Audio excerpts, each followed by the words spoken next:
7:24 en el territorio continental ecuatoriano, buscando la verdad y abogando por la unidad nacional en pro de la paz y la seguridad en el Ecuador. Tenemos previsto un diálogo con el ex ministro de Energía, ex secretario de la OPEP, doctor René Ortiz Durán, para hablar sobre estos inconvenientes que ha habido por la falta de fluido eléctrico. Volvimos a los problemas del pasado sin que exista soluciones, al menos sentar las bases estructurales para que no sigamos en estas condiciones cada cierto tiempo. Viene el estiaje, no hay lluvias y viene el problema de falta de fluido eléctrico. ¿Qué pasó con la planificación del parque térmico? ¿Qué pasó con el funcionamiento pleno de las centrales hidroeléctricas? Aquí hay un señalamiento, está en proceso de investigación en la Fiscalía la denuncia presentada por el propio gobierno en contra de 21 personas que se presume, por la denuncia presentada, están incursas en el artículo 346 del Código Penal, paralización de un servicio público, e incluso se invocó en la denuncia el artículo 353, traición a la patria. Nos llevó a esta situación desde la administración en este gobierno, con la ministra de Energía y Minas, Andrés Estefanía Robo Peña, que también está procesada, pero también otros personajes, incluso se menciona allí de la empresa eléctrica Quito Ejecutivos, el exministro de la Revolución Ciudadana, Esteban Albornoz, asesor técnico de la Alcaldía de Cuenca, un personaje que ha sido señalado, Medardo Cadena, en la demanda está presentado como asesor técnico del director ejecutivo de OLADE y que fue parte de la administración del gobierno de la Revolución Ciudadana, que no solucionó, dejó un problema latente, pese a contar con enormes recursos económicos.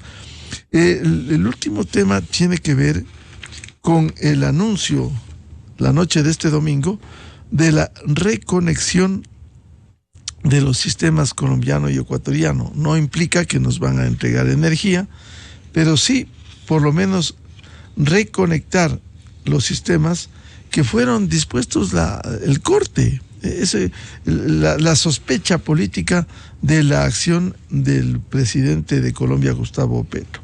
Pero bien, está con nosotros el doctor René Ortiz, ex ministro de Energía, ex secretario de la OPEP. ¿Cómo enfrentar este desafío? Partiendo de un hecho de coyuntura que quería su primera opinión, se ha reconectado los sistemas colombiano y ecuatoriano que fueron cortados en su momento. Buen día, doctor Ortiz. Buenos días, Miguel. Mucho gusto de saludarlo y permítame saludar a su distinguida audiencia también. Para comentarle en su primera pregunta, es necesario entender que las soluciones críticas necesitan, en una crisis, decisiones inmediatas. Y en ese contexto, evidentemente, también Colombia, que tiene un sistema parecido al de Ecuador, soluciones hidroeléctricas y soluciones termoeléctricas. La solución termoeléctrica está disponible en este momento y ha logrado Ecuador renegociar, restablecer el sistema de conexión para comprar kilowatts hora que necesita para suplir su crisis interna. En el año 2020, Ecuador, para aclarar y que la distinguida audiencia suya conozca, en cambio, en el 2020, Ecuador vendía a Colombia, logró vender más de $800 millones en electricidad a Colombia. Pero así son las circunstancias. Por supuesto, están de por medio temas climáticos, como las sequías, los estiajes, tanto en Colombia como en Ecuador, y también en otras partes del mundo. Pero la solución es térmica, no hay nada que hacer. Y Ecuador, evidentemente, después de que está padeciendo de estos apagones, necesita un poco de paz, y esta no se puede lograr sino con una solución térmica. La crisis necesita una solución crítica y esta es una solución coyuntural térmica. Barcazas para generación eléctrica, en primer lugar, barcazas que se pueden conectar en Guayaquil, no solo los que sean necesarias, ¿no? Porque la necesidad no es solamente los 500 kilovatios que se necesitan en este momento de crisis, sino también lo que estaba programado como el aumento de la capacidad de generación eléctrica, que eran más o menos 475 megawatts. Entonces hay que no solamente pensar en el arrendamiento de una barcaza para la generación eléctrica, sino más de una barcaza que se conecte en Guayaquil, que se conecte en Manta, que se conecte en Esmeraldas, lo que sea absolutamente necesario. Y la segunda solución coyuntural también es térmica. Y la solución coyuntural térmica es el suministro de gas importado. Esto se cortó, lamentablemente, por un manejo de crisis, un manejo del plan de electrificación entre los mandos medios con sesgos ideológicos.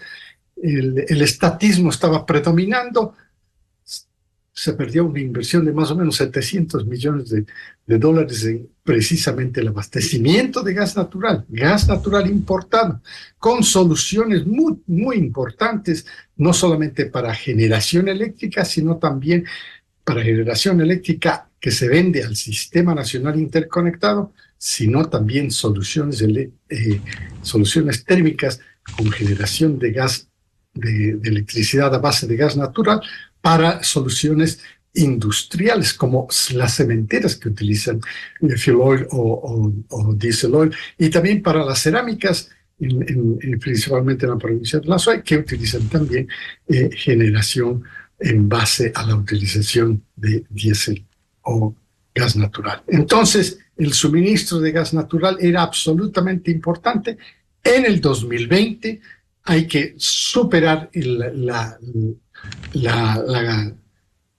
problema que se presenta en los mandos medios para precisamente darle la posibilidad de que se generen en Bajo Alto, en la misma termoeléctrica Machala, antes llamada Machala Power, generación en base a gas importado sumado a la generación del gas natural del campo Amistad, que está en declinación y que en este momento no alcanza a satisfacer sino el 20% de su capacidad.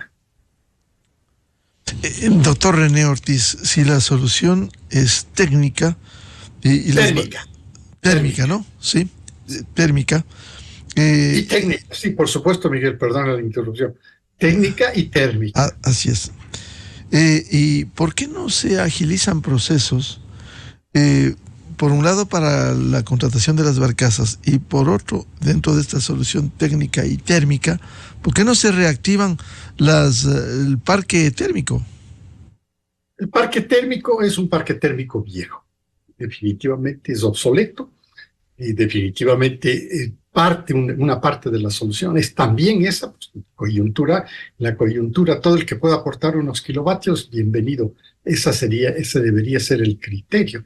Todo el que puede aportar, y en esto entran también generación propia. Usted y yo y cualquier otro ciudadano se pregunta cómo es que la cadena de supermercados Supermaxi, como se la conoce en el mercado, tiene electricidad. Y la respuesta es muy sencilla. Tiene electricidad porque tiene su electricidad propia. Su propia generación se llama generación distribuida. Esto se hizo años anteriores. Y entonces se ve que funcionaba, pero tiene unas limitaciones, entre comillas, absurdas, que no pueden tener más de o que no podían construir, que no pueden generar más allá de 10 megawatts. Bueno, ¿por qué 10 megawatts? Nadie ha podido dar una solución. Aquí hay una decisión inmediata que puede tomar el gobierno nacional en base a la crisis de la coyuntura, que es cambiar la resolución esta para que pueda producir cualquier número de kilovatios, los que sean necesarios de su cuenca de su cuenca propia de la cual se abastecen, de su río de concesionado. Entonces, no hay necesidad de ponerle un límite superior de 10 megawatts o 50 megawatts, que produzcan todo lo que pueden producir. Una resolución de estas les permitiría también aportar no solo para sus propios consumos, porque el origen de la generación distribuida es que vaya primero a abastecer el consumo de sus propios kilovatios generados. Caso concreto del ejemplo que acabo de citar, del Supermaxi, tiene su propia generación, sino que pudiera, en base a la capacidad y al caudal de los ríos de los cuales se capta esta agua para la generación en sus turbinas, también generar el máximo posible. Así se puede ir supliendo poco a poco la crisis, pero hay soluciones. Son la térmica y en este caso abrir directamente al sector privado para que pueda con sus propias capacidades aumentar más allá de los 10 megawatts que estaban autorizados, que no tienen absolutamente ningún otro criterio que el estatismo que creía predominar sobre el sector privado, pero ahí está el sector privado, se abastece hoy en día. Y fotovoltaico y energías renovables en kits van instalando 1 megawatt por aquí, 2 megawatts por acá. Es impresionante, esto es el sector privado. Y entonces hay que darle libertad para que pueda operar. La acción regulatoria, por supuesto, siempre tiene que estar presente, pero el sector privado necesita no límites, puede irse a cualquier número de megawatts de producción de generación eléctrica. Hoy en día, pues, por ejemplo, generación eléctrica fotovoltaica, pues tienen dimensiones inmensas. Y Ecuador tiene este recurso natural del sol como para poder generar toda la energía fotovoltaica que un empresario privado, que una empresa privada pueda poner a disposición. Ahora sí, dentro del marco de esta apertura que estoy proponiendo con usted en este programa, es la eliminación de los topes superiores, que no sea 10 megawatts, que sean los que sean, que no sean 50 megawatts, que sean los que sean. Dentro de todo este proceso es importantísimo el que se negocien contratos de fideicomiso. El contrato de fideicomiso para el pago del kilovatio generado es muy importante, porque el sector privado necesita que se le pague. ¿Hay una mala experiencia del Ecuador? Sí. Mala experiencia que no pagaba los kilovatios generados por Machala Power, que era una compañía americana de Estados Unidos que generaba precisamente del gas Amistad, generaba electricidad, pero le pagaron la primera semana, el primer mes, probablemente le pagaron el primer año el Sistema Nacional Interconectado y dejó de pagarle, y después hubo que ir a un arbitraje porque evidentemente la compañía no puede seguir generando electrones y no recibiendo el pago por esos electrones. Entonces el contrato terminó, Miguel, con este resumen, el contrato de fideicomiso para pagar con prioridad al sector privado, número uno, es absolutamente pertinente y necesario ahora más que nunca en la coyuntura y por supuesto ya en el proceso de normalización de la generación eléctrica, poniéndole un poco poco a poco en fin del estatismo, porque el estatismo nos ha demostrado que es un obstáculo para el desarrollo. Un obstáculo para el desarrollo. Doctor René Ortiz, ¿qué hacer para facilitar esto? ¿Qué políticas debieran adoptarse a fin de que no haya estas limitaciones y se permita que incluso no solo pueda autoabastecerse, sino de común acuerdo con el Estado pudiera aportar en una especie de alianza público-privada? ¿Qué es lo que hace falta? Lo que hemos visto en los últimos meses, hubo la aprobación de esa famosa ley No Más Apagones, y que fue solo el título de la práctica, porque no hay estas políticas que usted describía. En efecto, yo creo que el presidente Noboa tiene en este momento la oportunidad, precisamente a través de una declaratoria de emergencia. El sector eléctrico está en emergencia natural, todos sabemos, todos vivimos vivimos el problema de los apagones, todos. Entonces, toda la nación está en crisis, metida dentro de esta crisis eléctrica. Entonces, a las crisis hay que darle soluciones críticas. Y una solución crítica es la declaratoria del estado de emergencia del sector eléctrico para poder introducir las reformas importantes que permitan una mayor y mejor participación. Mayor en el sentido de que el sector privado pudiera tomar otras iniciativas también, no necesariamente para satisfacer el problema de la crisis actual coyuntural, sino también a largo plazo. Que se le dé la oportunidad de trabajar directamente en el largo plazo con soluciones muy por encima de los 50 megawatts, porque hay la capacidad no solamente financiera, sino también en el sector privado existe la capacidad, la capacidad operativa para montar todo tipo de planta de generación. En esa coyuntura, evidentemente, todos aportan. Y, por supuesto, el sector privado nacional podría también aportar con la importación de todo tipo de generador en cualquier parte del mundo, montarlo en un carguero, en un avión de esos Boeing 747 cargueros, 2, 5, 10 de estos generadores de 200 kVA, por ejemplo, que se facilitan en la instalación en un edificio y automáticamente funcionan los ascensores y funciona el sistema eléctrico para mantener conectado el Internet. Entonces, el Internet es muy, muy importante que esté dentro de las soluciones de esta crisis de coyuntura eléctrica y que a través de este decreto de emergencia eléctrica el presidente podría precisamente introducir las reformas para evitar las reformas para que faciliten la participación del sector privado. Doctor Ortiz, pero esto debiera actuarse ya, aprovechar la emergencia y tomar las medidas. Sí, yo creo que el presidente ha tomado una buena decisión. Tiene a un joven ministro que es de transporte encargado de energía. Creo que tiene que regularizar en algún momento la competencia de cada uno de estos funcionarios públicos de alto nivel. Y entonces, una vez nombrado el nuevo ministro de Energía, el ministro de Energía tiene que estar empoderado para ejecutar el plan de emergencia.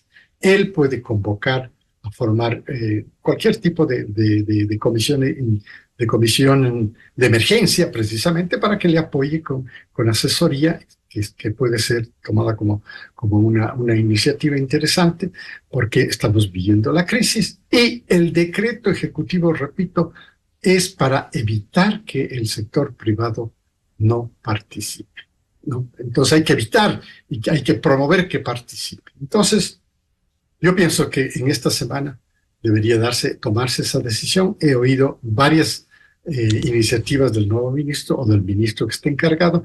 Entre ellas están precisamente la solución coyuntural térmica que comentábamos al comienzo, es con las barcazas. Yo digo en plural, las barcazas, porque no necesariamente es una que se necesita. La necesidad para salir de la crisis eléctrica son más o menos 900 mega, 1000 mega.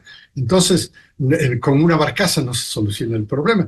Y con la incorporación, el mantenimiento, puesta en marcha de toda la generación térmica obsoleta que existe en este momento, bueno, pues también esos carros viejos, que podría ser la forma figurada de entenderlo, ¿no? La figurativa de entenderlo, esas plantas de generación obsoleta que también participen en la generación. Porque que participen todos para sumar y llegar a los 900,000 megawatts que se necesitan ya. Y con ello dar certezas al sistema productivo, a los hogares ecuatorianos, doctor Ortiz, lo que no ocurrió con esta especie de novatada y de la administración que salió y que simplemente nos llevó a esta situación de caos, sin contar con certidumbre en el fluido eléctrico, y que hoy incluso están procesadas penalmente, a la cabeza la exministra Robo. Sí, en efecto, bueno, esa es la parte de judicialización, con la demanda del presidente de la República, un conjunto de personas profesionales de la rama, que han sido demandados, hay que permitir que la justicia actúe. No tenemos que interrumpir. Dejemos que trabaje la justicia, ya está encausado, está presentada la demanda, dejemos que continúe el trabajo de investigación de la Administración de Justicia a través de la Fiscalía. Lo que hay que solucionar es lo de este momento, la coyuntura térmica. Y eso es barcazas por un lado y el suministro de gas natural por otro lado. El gas natural es muy importante al margen de los otros proyectos de abastecimiento de gas natural que puedan salir, que puedan desarrollarse, si se mantienen las licitaciones del gas del Campo Amistad, etcétera, si hay el interés, que hemos visto públicamente que hay el interés, entonces que también se haga. El gas de la amistad, yo lo autoricé, permítame la personalización. Sí, yo fui el que autoricé allá en 1999 la producción del gas natural del Golfo de Guayaquil. Esa llegó a 70 millones de pies cúbicos de generación. Hoy día estamos en aproximadamente 20. ¿No? Es decir, ha perdido una enorme capacidad de producción en el Campo Amistad. Se dice que Petroecuador debería intervenir para poder aumentar la capacidad. Bueno, ya tuvo la oportunidad durante la administración del expresidente Rafael Correa y fracasó rotundamente. No solamente que se perdieron 700 millones de dólares, que no hay quien investigue, que nadie ha puesto la nota para investigar, porque esto no se puede permitir que este tipo de decisiones que se tomaron y de sobreprecios que se deben haber instalado en cada paso de equipamiento que se estaba pensando para poder aumentar la producción, fue un fracaso en el Golfo de Guayaquil. Se formó una gerencia especial que lo primero que hizo es comprarse un edificio. Imagínense la torpeza. Lo primero que hizo es comprarse un edificio para meter ahí la burocracia y a la final fue una catástrofe. Claro, eso es parte de las rectificaciones que hay que hacer. Muchas gracias al doctor René Ortiz, exministro de Energía, para abordar la crisis eléctrica, y ahí están las sugerencias concretas que debiera tomarse en cuenta. Muy amable, doctor Ortiz. Buenos días, Miguel. Muchas gracias. Enseguida, en la revista de Opinión Democracia. 7:46 minutos en el territorio continental ecuatoriano. Vamos a una pausa publicitaria y buscando la verdad volvemos con dos invitados. La doctora Rudy Hidalgo, académica y directora de Participación Ciudadana, y el analista Lolo Echeverría, para hablar cómo debiera implementar el gobierno el mandato popular para enviarlo a la Asamblea en las reformas necesarias.